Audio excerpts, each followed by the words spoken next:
live. Yeah, and kicking. Well, we're live. Yeah, well, no, I'm kicking a bit. So, Simon, this is the impact narrative, masterminded by our Supremo Roz. Indeed, season 2, episode 2. Yes, indeed, and you did it last season. You were counting down with the episodes, or counting up. Yeah. So I'm going to do the same thing this season. Excellent. Season 2, episode 2, and I'm wearing another ridiculous pair of trousers. Oh yes, of course, and shoes as well, and the Southgate type waistcoat. You see, I'm offended at that. Right, good. I was wearing the waistcoat before Southgate. Right, yeah. So Southgate wears the Mabon style. It was BS. Right. Was it? It was. Before Southgate. Oh, right. Yeah, yeah. Or something else. Well, yeah. Yes. Good. But anyway, how are you, Mark? Well, reasonably, thank you. Reasonably You're surviving the start of term? Yeah, just had a lecture in the third year group and harangued them Britain's role in the world? Sort of before 1945. So, right, okay. Yeah, it's all grist to the mill. And Did you recommend any key texts? Well, British foreign policy since, ironically, because there is a chapter in there about British foreign policy before 1945. If I recall correctly, that was one of the longer chapters in the book. And best. Well, yes. According to the many kind critics. Anyway, yeah, so it's in a packed and not at all upbeat programme this week, we have, just basically topics which are of importance and of interest, and those two things don't necessarily need to be the same. No, and categories. Nice cheery stuff. I mean, literally talking about the end of the world today, Mark. Excellent. Good. Well, my lecture wasn't quite that bad, but... Oh, right, okay. Well, mine's tomorrow. Okay, right, so there's time, Mark, there's time. Lifeboats, yeah. Indeed, yeah, nice 2 o'clock, is it 2 o'clock or 2:30 slot? Okay. 90-minute on a Friday afternoon. I'll jot it down in my diary. So, and quite a lot of this stuff concerns kind of America. It does. And where do you want to start of current developments? Well, if I say I was going on TV a couple of days ago. Well, I wouldn't be surprised about that. Excuse me. I was going to talk about a Saudi journalist. Oh, right. That doesn't concern America directly. No, it doesn't. Right, but okay. I was bumped. Because I see. events at the UN. Right. Excuse me. Yeah, that happened to Theresa May last year at the conference, and she never recovered. Things kept falling down. We should do that. Get them to. We should have started the with famous that. racket. We should have added some ABBA. We should, but never mind. It's never the wrong time for a bit of ABBA. No, what did you make of that? Because I thought their last albums were a bit self-referential. Sorry. Oh, right. What do I make of the dancing? Yeah. We're not talking about my stuff. This is your no. We're stage. going to kick off with this now. Okay. I mean, It's one of the most awkward things I think I've ever seen. But you don't bear in mind how people felt when they were there, because awkwardness or slight embarrassment is close kin to sympathetic understanding or whatever. And so if there were people in the audience who came prepared to be angry at the message, then that was a very good way of making them, putting them off guard, basically, because it was self-deprecating. It was. It was gauche, but then that's the thing, that it's almost like saying, I do things like this, first of all, because I've got a personality, but also... The Prime Minister. I don't. Yeah, of course she does. It's just not media friendly. Simple as that. But then, in a way, this is media friendly because it's so not media friendly. It's friendly. Whereas the people who are larger than life and extrovert make everyone a bit by a certain amount of exposure. They begin to lose some of their appeal. So she was saying, I don't take myself too seriously, and it was also, I'm sure she doesn't, all politicians want to be loved, but I think she is less bothered about that than quite a lot of other people. And so she was kind of saying, even if you think that I'm a bit embarrassing or whatever, then it's disarming, shall we say, to those people, and I think that set the tone for the speech, which obviously was going to be an evasive speech. Sure. And I think, long story short, I think it worked until then, you know, DUP, Northern Ireland border, cold dose of reality, David Davis letter. Yeah. Too much to talk about and too disastrous to talk about. And all this is deflecting attention from the problems of the Italian economy. The world stock markets are taking a nosedive, but we still think the world revolves around Brexit and somebody dancing. But that's the crazy thing, though, right? We're at a time when Britain is facing a particularly serious challenge to not only its political future, but also the very future of the Union. And it more seems, than one challenge, the future of the Union. well, indeed. But it seems odd to me that the Prime Minister would think that the best thing to do would be to dance on stage to provide a moment of levity and humour. Well, I think there's a song by a Swedish foursome, Right. called "Dance While the Music Still Goes On," and we should have that on in the background. So, isn't there a song called Waterloo? Well, there is, but yes, that could be apposite as well. But or "Dancing with Tears in Your Eyes," or no, "Dance While the Music Still Goes." There's one of the early ones, and when they before fame made them even more mawkish and sentimental. Well, there are rumours about them playing Glastonbury this year, so I wonder if they'll have a special guest dancer on stage. Well, Jeremy Corbyn is lined up. I would thought. Anyway, this is all taking grist away from your mill. But yeah, I mean, yeah, that's twice in one session. You've said that now. Yeah, well, John Stewart, grist to your John Stewart, as the Cockney rhyming slang has it not. First thing, yeah, that those who disliked Theresa May and her message after with the speech were not going to be feeling any different, I don't think. But while the speech was happening, that entrance made it less likely that she would get any booing or anything. You don't boo somebody who makes a fool of themselves. That's the point. Okay, that's certainly true. Unless it's in my lectures, or unless it's Man United at half time. Well, that's something else to discuss, I guess. No. On with your stuff. Brexit's a mess. Brexit's a mess. And it's going to get horrible, really. But just, we'll come back to that a the bit can later is still on, being Mark. kicked down the road and other cliches, but the can is getting, the worms are, you know, swarming all over the can. And the road is running out. But yeah, we'll touch on that in a little bit.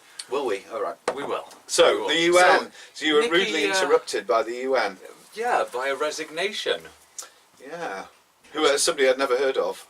Really? Yeah, I'm the man on the street for this programme. I'd never heard of this person. Never and heard now of she's who? going to be Liz Hurley or whatever she's called. Right. In all Isn't it? seriousness, her name is... Go on. No, I don't know.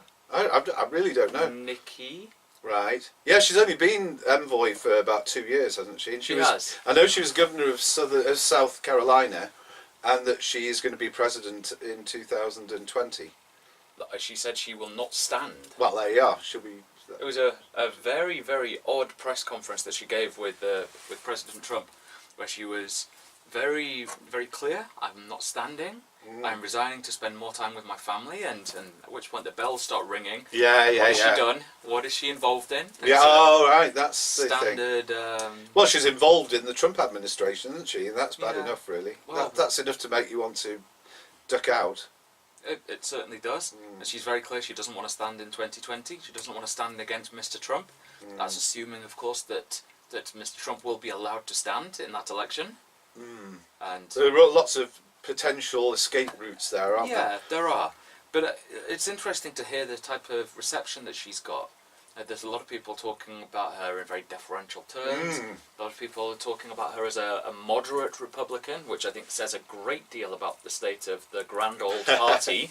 If Mrs. Hadley is one of the moderates. Right, The party. and other people are paying her the compliment of trying to know what her name was. Oh, indeed. Or yeah. is. Liz. That's me, isn't it? Yeah. That's you. Never mind. We'll kick that can down the road as well. But yeah, it's very odd, but I think it shows the chaos. But well, no, I wonder though. I mean, if you are the American envoy to the UN, then you're presiding over. Well, you're doing that job while the regime is making lots of anti-UN decisions and noises. Therefore, you do it for long enough to put it on your CV, and then resign at a moment when perhaps things are not as bad as they're about to get. Is that right, do you think? Perhaps. She got out while the going was bad, but not as bad as it's going to be. But it seemed that she was, bizarrely, given the time at which she was operating, she was generally well regarded by other world leaders and other UN diplomats. It seemed she was a people person. She was generally well regarded, in spite of her towing the Trumpian line, in spite of a very strong pro-Israel and conversely anti-Palestinian agenda that was deeply unpopular with many in the General Assembly, and in spite of that, she was very well regarded. Yeah. Well, I mean, no doubt they probably thought that she was some kind of restraining influence on Mr. Trump, rightly or wrongly. But anyway, she's gone. Yeah. There's a lot of discussion about who's going to be the next special envoy, next ambassador to the UN. Yeah. Well, suggestions that it might be Ivanka. Really? Right. Well, that would be hilarious. Been put forward a couple of times. And that is Cockney rhyming slang, isn't it? Yes. Yes, it is. Yeah. But anyway, good. Right. Well, that would be fantastic. A lot of uncertainty, particularly as the elections are taking place in less than a month. Indeed. And on that note, because yes, and then we're going to segue into Kavanagh QC. Well, yeah, and this is a very tricky one, I guess. Yeah. A very disconcerting one. Coming at a time of Me Too, coming at a time of great political upheaval in the States, serious racial tensions, serious political tensions, and he's now been accepted onto the Supreme Court. Yes, amidst, I think that it's ended up being an issue which has rallied Mr. Trump's base in a very useful way, because he's made all these deliberately provocative remarks, which I think will probably end up increasing the turnout on his side in the midterm elections. It's not going to win him any friends anywhere else, but or among moderate Republicans like the envoy person. But that's not what he's interested in. He's not wanting to win new friends. He's never going to win That's new it, friends. yeah, it's going to energise his base. And I think the trouble is that if you look at the figures, the Democrats have raised so much more money. They are pretty energised. I think that this will have the bad effect. This is the trouble with all of these populist or controversial causes and people who've won, that the other side realises that they ought to be more energised and stop the thing from happening. Yeah. And so second time around, all we need, if he stokes the fire, the flames will ignite on the other side as well as his own, I think. And this is the perfect issue. I mean, certainly among women. Yeah. I should think that there will be some defectors from the Republican camp, although the polls suggest that most support him, but that means that some don't. Yeah. On the Republican side. So, yeah. And one of our colleagues on Twitter, someone who was suggested as a special guest for today's episode. You don't mean Richard Johnson, Esquire, Dr. Johnson, I presume. mean Dr. Johnson. Yeah. Dr. R. Johnson. We contacted Dr. his people. M. Johnson. We His couldn't people get him over. said no. Yeah. But he was suggesting on Twitter that this could skew the bench, the Supreme Court, very much in the Republicans' favour, given the demographics of the bench. Yeah, however, we'll see. We'll see. But what tends to happen with the Supreme Court is the most unlikely people become more of the... it looks like there's no longer a swing justice. That there's, I think, 5 against 4 now, or whatever. There's 4 against 3, or 3 against 2. There's a majority for the for the right, you would say. However, what tends to happen is that when there is a definite majority for one side and no casting vote, somebody who previously was identified with one of the sides suddenly becomes more undecided, because that's just the court's ethos, I guess. Sure. And this is the perfect time for any moderate Republican, if there is such a thing, to become undecided, because that means, as much as anything, it's not just good for the court, because it makes the court look like it actually thinks about things rather than doing a knee-jerk partisan thing. But it's also very good for the swing person who gets lobbied an awful lot more and just becomes regarded as the epitome of the checks and balances of the US Constitution. It's not a bad way to end your tenure in the Supreme Court, is to be regarded as the embodiment of the US Constitution. So I think, and also the Democrats have raised the flag of impeachment, and it's kind of rebounded on them in the short term, but I think that that's putting a marker down. I think that, you know, if the climate changes... We'll get on to climate change. Yeah. If climate changes in the Senate, if the midterm elections go a particular way, then the proceedings which are being scorned by Trump at the moment, you just never know. So I think he's either going to have to not be as harmful as you think he might, and certainly the chance he might, or it could be that his tenure is not all that secure. Well, let's wait and see, I guess. We'll see how it all starts to pan out. But what I thought was interesting as well, in the run-up to the midterms, there have been some people who've been trying to get out the vote. There's been a big get out the vote campaign that's drawn some support, and one particularly famous pop star. I heard about this. Did you? Well, I'll test it in a second. Has pinned their colours to the mast. You nearly said her there, because I think I know who this is. All right, Mark. I've talked about this in seminars, because I've heard of her, but never knowingly heard any noise that she's made. Right, but she's called Taylor Swift. No. Damn. It is. Yay! It is. Taylor Swift has come out against Mr. Trump. Yeah. And people are suggesting that she can turn Tennessee red. Wow. Which would be a bold claim. And yeah, it'd require a lot of paint, but yeah, I'm sure if anyone could do it, Taylor can. Tay-Tay. Yeah, the next UN envoy, because our name recognition is good with Taylor Swift. Tay-Tay. So, right, Tay-Tay, is that her? Apparently that's what the cool kids are saying. Excellent. But I'm sure the cool kids have moved on a long, long way from... Yeah, they shook it off. As soon as somebody gets talked about by the media, that you know that's the end. Probably. So, yeah. Anyway, good. Anyway, so bad news for Trump, hey? Well, Kanye West's on his side. Yeah, well, that's bad news for Trump. I don't know, because I think I might have heard some noise he makes, and I don't like that kind of stuff, and I don't like her kind of stuff. I like dance while the music still goes on. I think you might be pleasantly surprised by Tay-Tay. But we'll... I'm too old for that maybe kind we'll of do that on the next episode of the Impact Narrative. We'll do a taste test. Okay, yeah, well, I won't know any of the artists. That'll be wonderful. Neither will I, for that matter. But anyway, moving swiftly on. Right. You mentioned media. Yes. I think this is where we get a little bit more serious. No.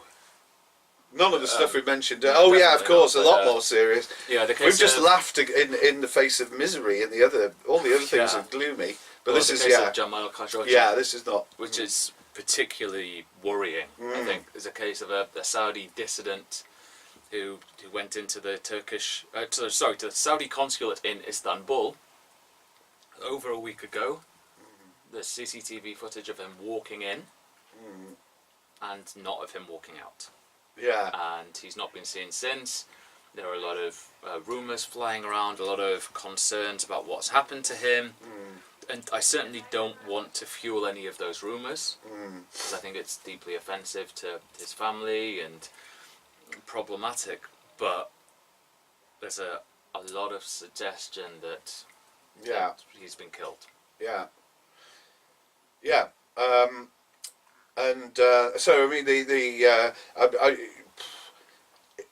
do dissidents abroad, the Saudi regime got a history perhaps of, I'm speculating here in a way which you may think is off colour, but do they have a history? Because this seems to be so extreme in terms of the risks of relations fraying with other states. I think it's interesting, before we get on to that, is just to give a bit of context about Jamal Khashoggi. He's very well connected, a dissident in self-exile, self-imposed exile. As someone who has very good relationships with prominent officials in Saudi. He is certainly outspoken, but he's not the sort of the bastion of liberal values that many would frame him as. Right. He's still an advocate of the death penalty in certain cases, and he's been quite critical of a number of other rather dubious moral issues. Right. And so it's interesting that he left Saudi of his own free will because he was fearing for the political context. He was beginning to speak out against the Al Saud, and they don't particularly have a strong track record of doing things that other states maybe are better known for. Not mentioning any Russian names or British. Yeah. During the 50s, of course, not course. not during the Northern Ireland Troubles, anything like that. So there's not really a track record there, but in recent weeks, Mr. Khashoggi has been expressing concerns and fears about what's going to happen to him. He's expressed concerns about his own safety, about the safety of his family, and yet he walked willingly, seemingly, into a Saudi consulate. Yeah, but then you just assume that if something is going to happen to you, it's unlikely to happen to you there. I would have thought. Well, the reach of these secret services. I know some of the recent attempts, the Russian examples, seem on the face of it to be not the best planned operations or whatever. But you would have thought if somebody was determined to get rid of a particular thorn in the flesh, that there would be ways of making sure that a misfortune occurred outside somewhere other than a consulate, because that does rather say if something has happened to this gentleman that we don't need to go very far to look for the nation that's behind it. Particularly when you think that the CCTV cameras were turned off in the consulate, and that all of the local Turkish staff were given the day off. It's all very, very odd. Yeah. Very odd. But of course, there have been very strong Saudi denials from a number of different sources. Yeah, because the evidence is so slender against them that you would have thought, fair enough. But has he said anything about Yemen? Mr. Khashoggi, He was an outspoken critic of the Yemen war. Yes. Yeah. Well, it would seem to me that would be the kind of dissident with a profile abroad that may be irksome to... Perhaps. Perhaps. Which he'd again, spent time in Washington, though. He'd already spent time in Washington. And had gone back to Istanbul. But I was asked this question a couple of days ago. What are the potential repercussions of this? And I think it's difficult because it's hard to see any state severing ties with the Saudis. No, but you kind of make a note, don't you? It's a kind of a marker. Yeah. Shall we say that this is a regime which is in danger? If all of the speculation around this is true, it's a regime which is in danger of joining a renegade list, isn't it? And the British were particularly outspoken in their demand for an explanation or whatever. And okay, that's by British standards when you're dealing with Saudi Arabia. Normally it's a case of, can you explain why you're such a wonderful country? That kind of request is put in. But this time it was a lot sharper. Yeah. But there are all kinds of strategic, economic reasons why it will be difficult for Britain in particular to sever ties. Yeah. But I think sever ties. Is the court of public opinion. There is a massive loss against the Saudis now. In the court of public opinion. Yeah, sure, absolutely. You couldn't do anything. I mean, well, that's why I'm sure the conspiracy theorists are at work with all sorts of explanations of what's happened, because a conspiracy theorist couldn't really have done better to, it's set up for somebody to say that this is all fake news. Well, it is. It is, but anyway, it's a worrying time, I think. Yeah. Absolutely, and mysterious, and you'd say kind of out of character, but then you would probably say in character, but it's out of character for it to be so blatant. Well, it's out of character for it to be so blatant. It's out of character for this type of thing to happen internationally. Yeah. There are people with very legitimate and strong concerns about the Saudi regime. There are people who reject those and say that they are politically charged. But, sorry. But edit that out, Roz. Oh yeah, we'll definitely cut that bit. And I think it is one of those areas that takes on political meaning in how it's all framed and how the story is told. So it's a very delicate time, I think. We can hope that there's just been some massive mix-up and he's disappeared somewhere. Yeah, but you could also say, this is perhaps taking it further than it needs to go into speculation. But if, supposing, a real accident happened to Mr. Khashoggi in the consulate, then would the Saudi regime would still be blamed. You know, so you could say that the case looks extremely damning against them, and it certainly does. However, there are you can cling to a fig leaf of an alternative explanation. Good. Yeah. Anyway, let's hope that again this isn't further. Although again, the Middle East, this is a well publicised terrible thing that's happening, and Yemen continues without and Syria any. continues. Yeah. Yeah. So again, it's kind of like individualising or whatever, focusing on an individual rather than an ongoing catastrophe. But then it's easier to focus on the on the case of one high-profile individual than 22 million people in dire need of humanitarian aid. Yeah. It's easier to process. Yeah.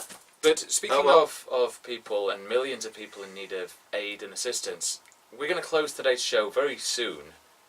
But after a report that says that we have 12 years to save the planet. Aye. 12 years, Mark. Yeah. To prevent environmental catastrophe. Yeah. Yeah. Well, but the trouble is with that, I mean, obviously this is clutching a figure, isn't it? If you believe that would be a moderate forecast, because if you believe the full case, then there's nothing we can do to save the planet, because the damage is all done. If you look back at discourse from people who've been speaking and writing about this over the past 20 years, 30 years, you'll see there are a number of points, a number of years where it is too late to do anything past this point or past this point. Yeah, yeah. And 2017 was the last point in which we could do anything about keeping the global temperature rise below 2 degrees. That's been and gone. We failed. Yeah. So now this seems like another of those instances, another sort of an arbitrary target. Yeah.